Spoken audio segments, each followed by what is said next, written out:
What's up YouTube, Jeff back again, and today we have another very exciting video for you guys.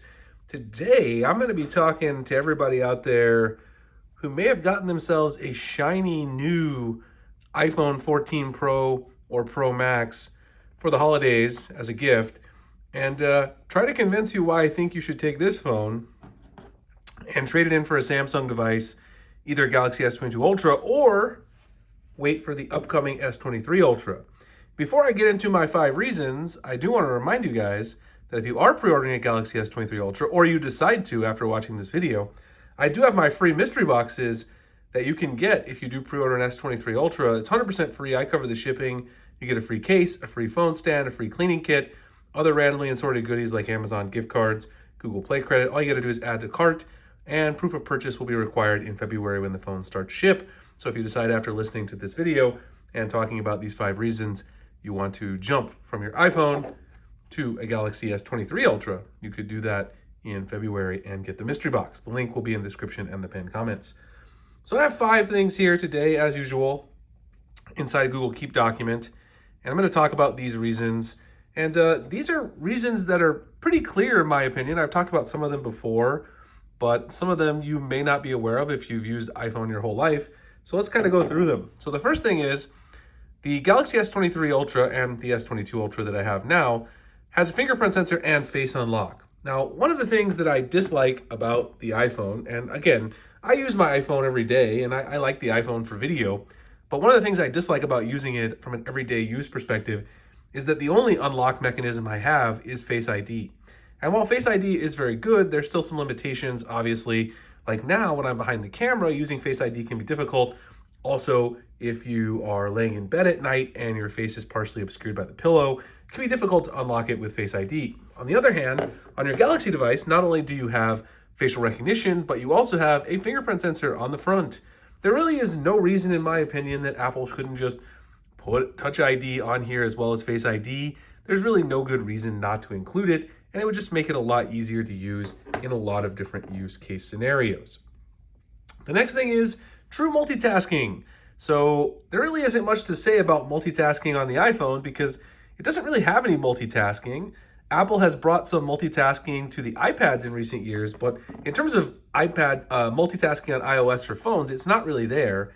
On the other hand, the Galaxy S22 Ultra and most Samsung phones have true multitasking. In fact, you can see right here, you can see up here with my Google Keep, I've got the little pop-up window that you can include in any app on Samsung, and it's very simple to access. If you're in something like Twitter, for instance, you can just swipe down from the top corner like this, and then opens the pop-up window. And then you can also have these kind of grouped together, so you could have Twitter and Google Keep.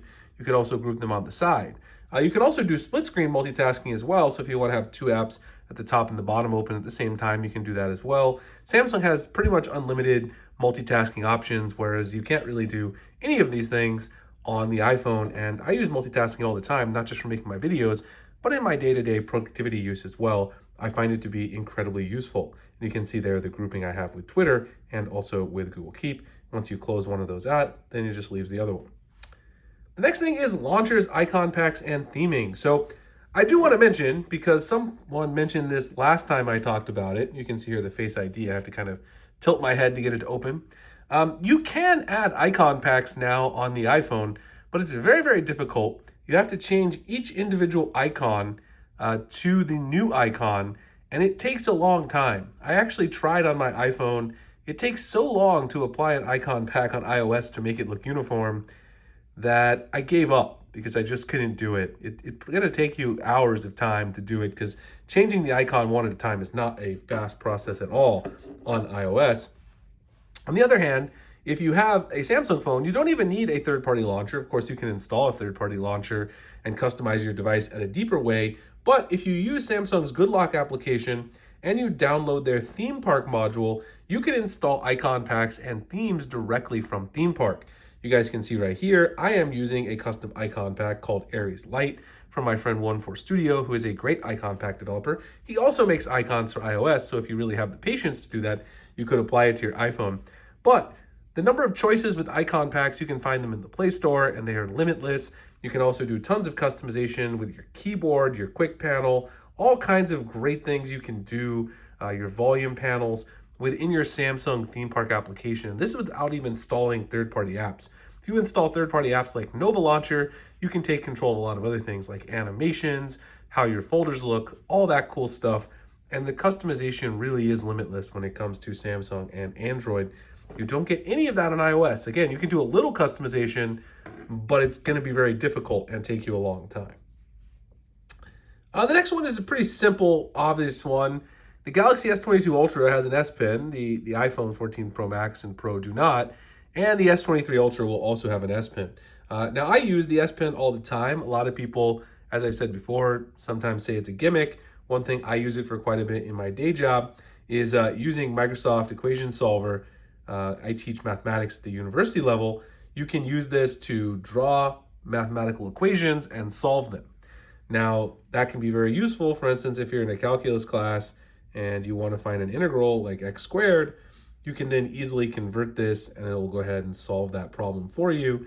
So this is great for students, and it's also very useful just if you needed to take notes for daily business and things like that. The S Pen can also be used for translation, magnification. You can take cropped screenshots on things like Instagram, and you can even customize the pointer. You see I got a little dinosaur/crocodile there as my S Pen pointer. Again, the customization that you can do on Android, truly impressive.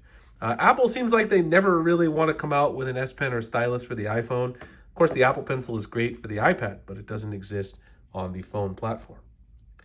The last one is the always-on display, and I will say that Apple did fix their mistake. They tried to do this always-on display that had the wallpaper on it fully, and then they walked that back and decided to go with the traditional black always-on display, which is pretty much what Samsung has always had.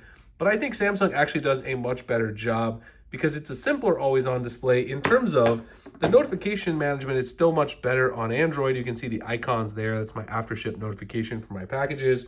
And if you do want customization, Samsung makes it easy to add things like video. You can see the snow falling on mine.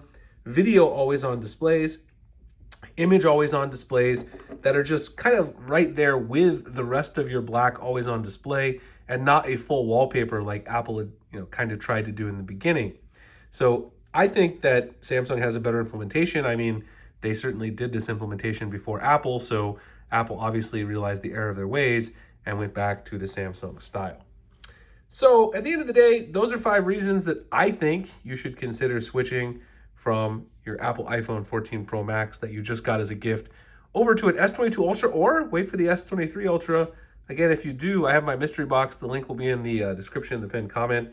100% free if you decide to order an S23 Ultra. Get a case, a phone stand, cleaning kit, and some other cool stuff. Hope you guys enjoyed the video. If you did, like, comment, subscribe, hit the notification icon for future videos like this. Appreciate you guys checking it out. I'll see you in the next one. Thanks a lot for watching.